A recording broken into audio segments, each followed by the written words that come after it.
Back to news. Telugu రాష్ట్రాల్లో ఓ మోస్తరు నుంచి భారీ వర్షాలు కురుస్తున్నాయి. ముఖ్యంగా హైదరాబాద్లో అయితే వాతావరణం ఒక్కసారిగా మారిపోయింది.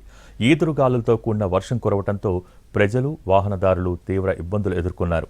హైదరాబాద్లో ఆరెంజ్ అలర్ట్ కొనసాగుతోంది. హైదరాబాద్తో పాటు తెలంగాణ జిల్లాలోనూ వర్షాలు కురుస్తున్నాయి. హైదరాబాద్ నగరంలో ఒక్కసారిగా వాతావరణం మారిపోయింది.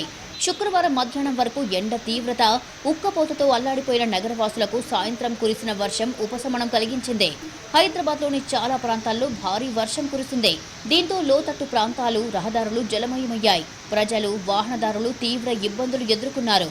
మరోవైపు ఈదురుగాలులు వీయడంతో పలు ప్రాంతాల్లో విద్యుత్ సరఫరా నిలిచిపోయింది.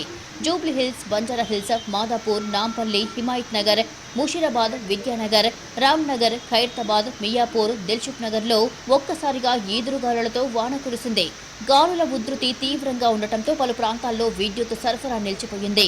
మరోవైపు 2 రోజుల పాటు భారీ వర్షాలు కురుస్తాయని చెబుతోంది వాతావరణ శాఖ. మరోవైపు నగరంలో ఆరెంజ్ అలర్ట్ కొనసాగుతోంది.